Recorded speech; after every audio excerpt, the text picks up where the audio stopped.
I grew up in a small house with just my mother. It was a nice little house with 2 bedrooms upstairs, a small living room and kitchen on the main floor, and a basement where I kept all of my toys. The basement had a small storage room in the back, lit by a single light bulb.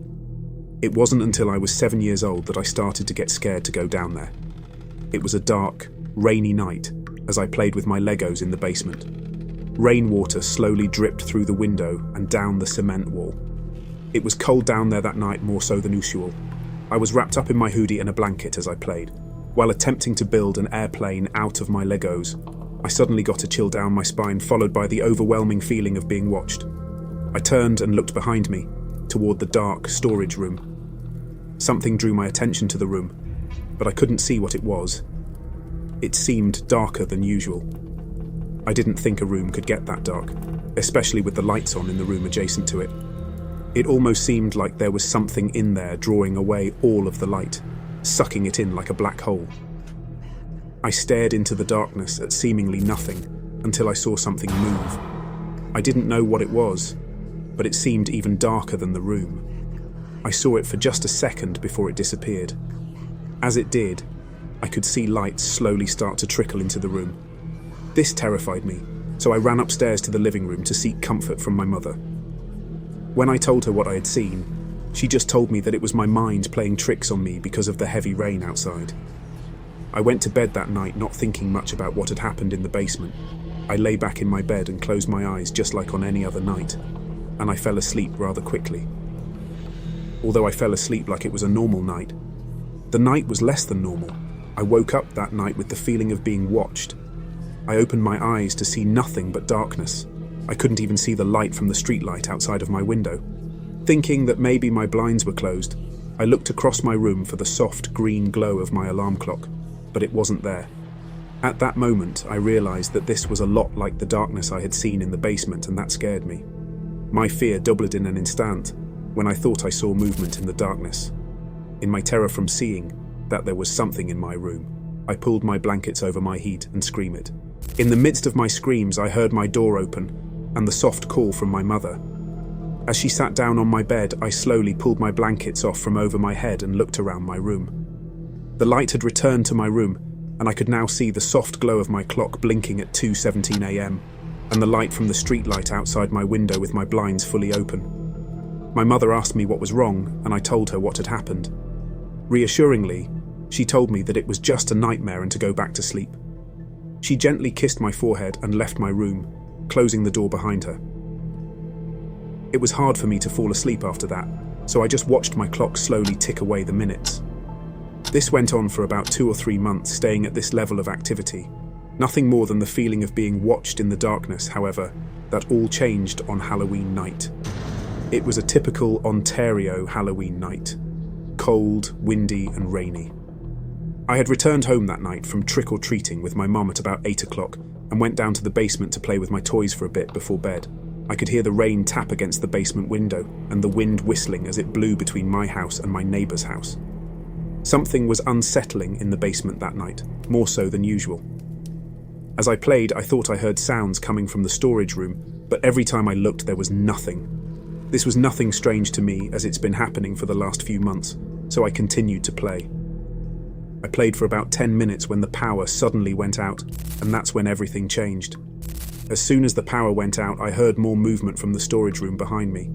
I immediately looked behind me to see a quick flash of red light, and then darkness. As I stared, I could hear footsteps from the dark room, but I could see nothing. The footsteps slowly made their way toward me, the darkness somehow getting darker as they approached, until they suddenly stopped. I moved my eyes around the room, careful not to move any other part of my body, in fear that whatever this was would see me. I looked around the room, trying to see what this thing was, but I could see nothing. It was so dark I couldn't even see my feet. I wanted to run upstairs to the safety of my mother, but I was frozen in fear, so I didn't move a muscle or even breathe. I sat in silence, listening for whatever was in the room with me. I couldn't hear a sound, not even the rain on the window or the wind between the houses. As I listened, the hair on my arms and the back of my neck stood up on edge, and I got chills down my spine, and that's when I heard it. A deep voice whispered into my right ear, "You will be mine, Robert." I instantly screamed and ran to the stairs, tripping on toys along the way. I made my way up the stairs and through the door to the living room, slamming the door behind me. I ran to my mother crying, and she held me, not knowing what was going on. I told her what had happened, but she just told me that my mind was just playing tricks on me again. What I had heard was just the wind, but my mind exaggerated it because of the darkness. From that moment in the basement, no matter what my mother said, I knew that whatever this thing was, it was real. From then on, I refused to go into the basement alone. In fact, I didn't like going into the basement at all. The activity in the basement itself settled down a little bit because I was never alone down there after that incident, but I still had trouble sleeping. I would wake up at night with the feeling of being watched to see nothing in my room but darkness. I would lay there staring into the darkness with my blankets pulled up to my neck, hoping there was nothing there. But after a few minutes I would hear that same voice again. "You're mine, Robert." The second I would hear that voice, I would pull my blankets over my head and scream, causing my mother to run into my room, and every time she would say it was just a bad dream. This sequence would go on at least twice per week, until August of 1998, when the activity escalated yet again. My mother had been dating her now husband for a while now, and we were preparing to move into his house. I was going to be on vacation for 2 weeks in Quebec with my grandparents, as my mom moved our things into the new house. But what happened my last night in that house still terrifies me to this day. I'd fallen asleep easily that night, excited to be leaving on vacation the next morning. But the rest of the night would not be so easy. I woke up again that night, this time to the sound of breathing. I opened my eyes to see nothing but darkness yet again. Thinking that my mother was in my room with me, I called out to her, "Mum!" But what answered was definitely not my mother.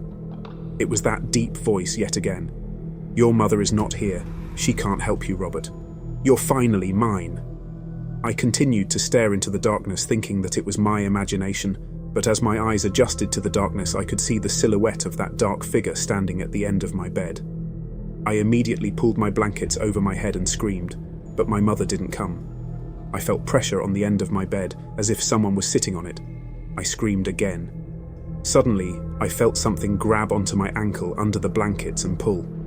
I somehow managed to turn onto my stomach and grab the end of my mattress, but it only gave me a few seconds before it shifted, and I was pulled right out of my bed. I continued to scream, louder than I had ever screamed before. Finally, I could hear my mother get out of bed and make her way to the door. Only this time when she reached it, the door did not open. The entity continued to drag me toward the door as I continued to scream. I could hear my mother pushing against the door, trying to get it open without success. As it dragged me across the carpet, I tried to grab onto anything that I could, but the only thing that seemed to work was the foot of my bed. I stopped as I took hold, and I finally stopped moving toward the door. I could feel the entity begin to pull harder, hard enough to lift my body off of the carpet, but I managed to hold on. As I fought the entity, I could hear my mother struggle with the door. It took my mother a good 2 or 3 minutes to finally get the door open. As the door finally opened, light returned to my room, and I no longer felt the grip on my ankles, and I fell back to the carpet. I looked around the room, terrified. My room was a disaster. The sheets were in a ball on the floor. My mattress was half off of my bed frame, and my bed was no longer sitting flush with the wall but pulled off about 3 feet. I looked around for the entity, but it was no longer there. My mother held me tight as I cried on the floor, not knowing what happened, only thinking that it was a really intense nightmare. I spent the rest of that night in my mother's bed but did not sleep. The next morning, I could see the rug burn on my arms and elbows from being dragged across the carpet. I looked at my ankles to see they were red and swollen, but harder to see were the little scratches along the top of my feet. That was my last night in that house, and I'm glad that it was. To this day, I do not know what this thing was, or what it wanted of me, but thinking of it still scares me. In my adolescent years, and even now that I'm in my mid-20s, I have what my doctor has only described as night terrors. I wake up in the middle of the night to see nothing but darkness, and as I stare into the darkness, I see a figure even darker than the darkness around it. I still scream when I see the silhouette, the darkness. Now that I'm older though, I have more control over my actions. I take a flashlight and shine it through my room, or I'll turn on the light switch. Many times I'll just wake up screaming, sometimes even running out of my room with no idea why. I do not know if what I see is the same entity that stalked me as a child, or if it's just my imagination digging deep into my subconscious. But the entity still haunts me to this day. I just pray that whatever this is does not start going after my wife or our future kids.